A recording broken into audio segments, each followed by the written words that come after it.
Hello students, the purpose of this video is to explain the SA2 prompt. Okay, so we are writing an argument. Let's remember that always that everything that we write in this class is an argument.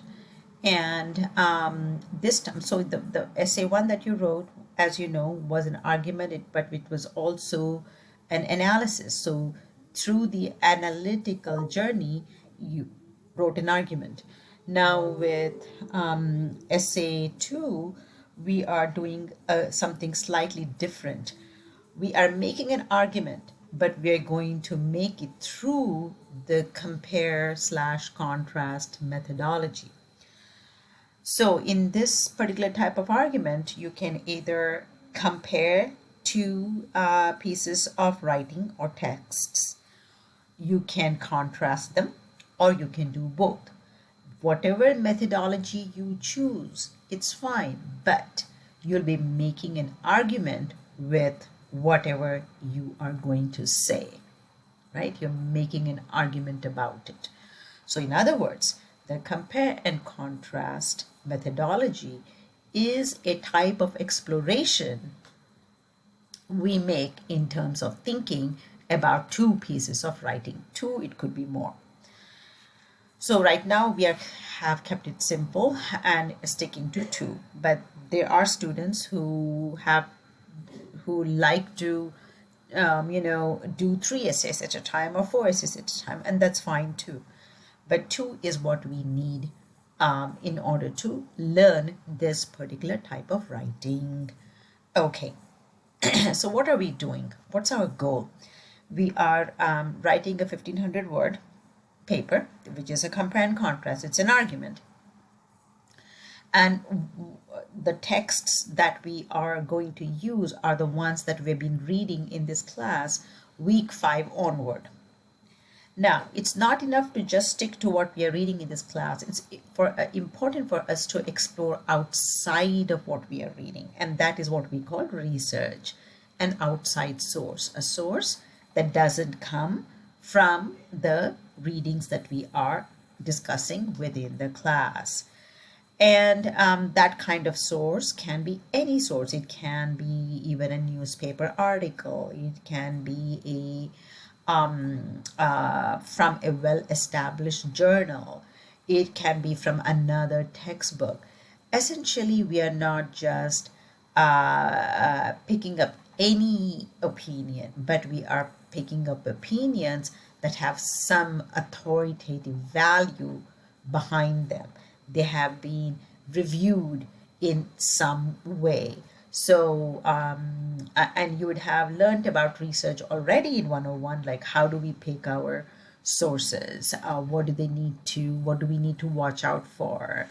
Are they current? Are they biased? Are they authentic, and so on? So if you have any doubts about how to pick a source, the library website has many wonderful pieces of information that will help you, and they make it very easy for us to reach the librarians. You can do that, and they can give you some more information on how to pick the kind of sources that will actually help you in your paper.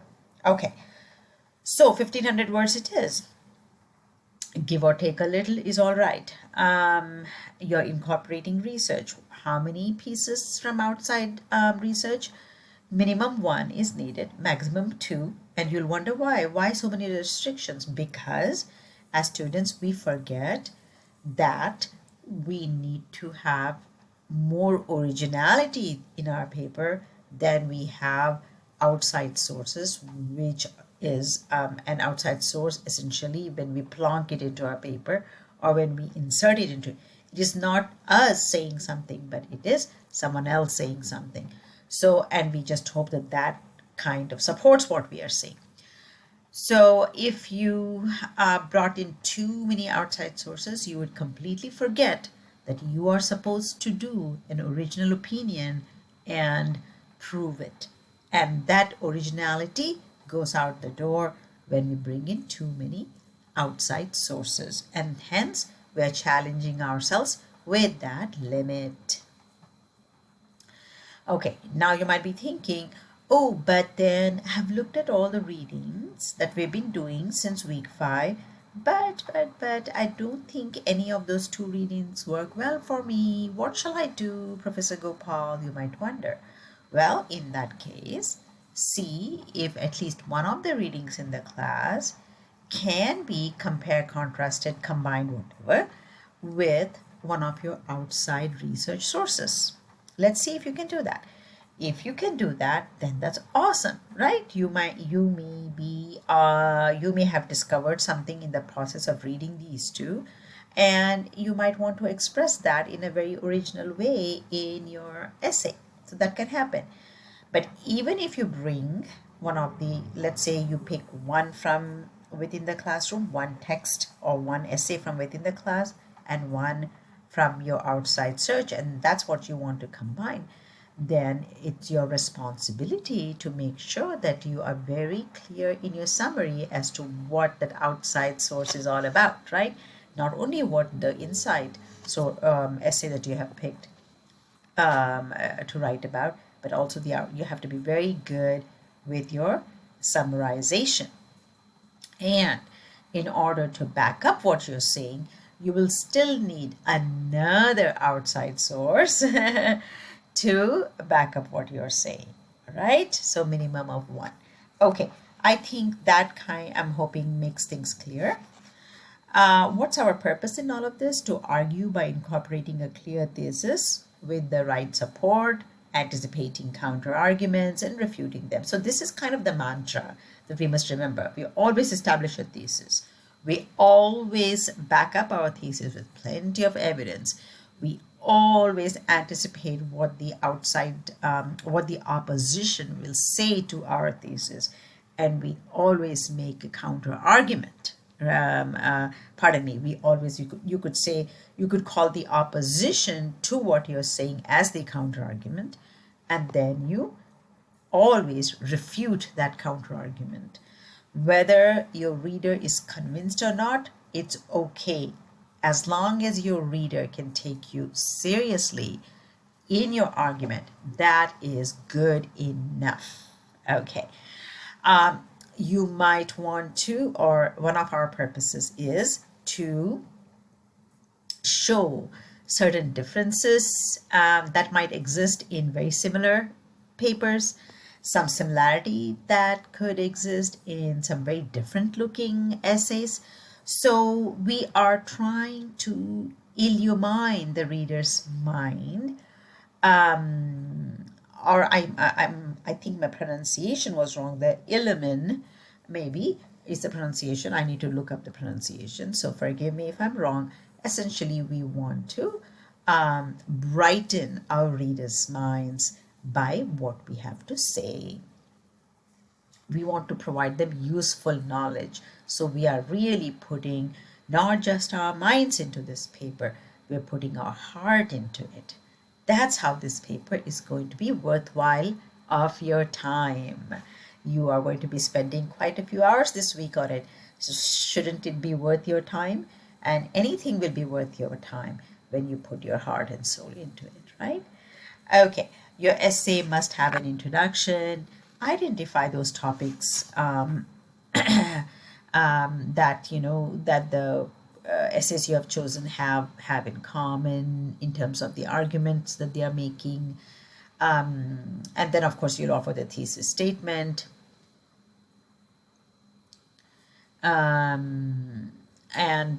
Let's see. Yeah, pardon me. So my mind drifted off somewhere. Sorry about that. With a little bit of cold, I am kind of giving myself continuous breaks between between my videos. Okay. So in the introduction, once again, we identify topics and we offer a thesis statement, and we make sure we have told our readers what the relationship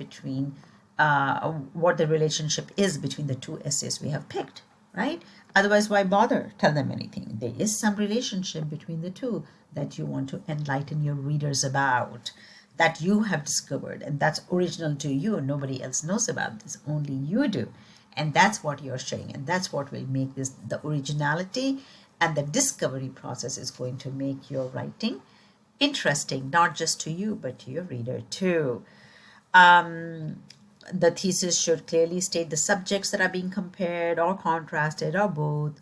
And what have you learned, from doing this comparison, contrasting, studying, discovery methodology. Minimum of one, maximum of two outside sources. Establish the commonality of topic between the two illuminate subtle differences and expected similarities. This is kind of like a repeat of what I've said before. So explore the if you find if you're delving into similarities, then tell your readers about what some of the implications might be of that list of similarities. In the same way, differences too. Identify areas of agreement, disagreement, because both the authors that you've picked might actually be disagreeing with one another. You may be agreeing or disagreeing with each or both of the authors. So all of those things, see if you can try and articulate them. Okay. Make sure to stay focused on your thesis, and make sure it's your original opinion. And all of these things, these statements that I've made, these little bullet points are essentially tips to help you produce an original document. Okay, I have a little bit more time here, a couple of minutes, and very quickly I will read my examples. Authors Frankel and Perot discuss the struggle of people who want to be true to themselves in terms of gender expression and sexuality, but face degradation and danger from society. By continuing to be true to themselves, they strive for societal acceptance, but social change happens slowly, and fighting it requires patience, courage, and support. So here you're seeing there is a linking of the two essays, and then there is a thesis statement which kind of shows the direction in which the writer is going to go and the opinion that the writer holds about this issue. So that's what we need to pay attention to in these examples. Once again, same thing with the next example. Mocheri and Franklin point out scenarios suggesting that conversations and efforts for gender expressions and preferences must continue. Whether we agree or not with the acceptance of today's gender expressions, society must prioritize its humanity first before following gender norms. So here we go. I'm making a nice big ethical claim there, right? So value claim there. So there are many which ways. You know that there are policy claims and value claims and fact claims. Go in you pick any kind of claim you want to project. That should be fine. So the rest of the stuff is quite straightforward. The MLA style, the double spacing, and so on. The 1500 words. Try and avoid logical fallacies. Do your best to avoid long quotations. Try not to extend it beyond 4 lines. Too much of quoting, too much of paraphrasing, all of that might take away from your originality. So beware, maintain a balance. And that's kind of what this essay is going to be doing. If you can do this much, that's fantastic. I'm hoping, I was clearer than I have been in the text prompt. Of course, I'm here if you have more questions. Okay, relax and happy writing. Bye-bye.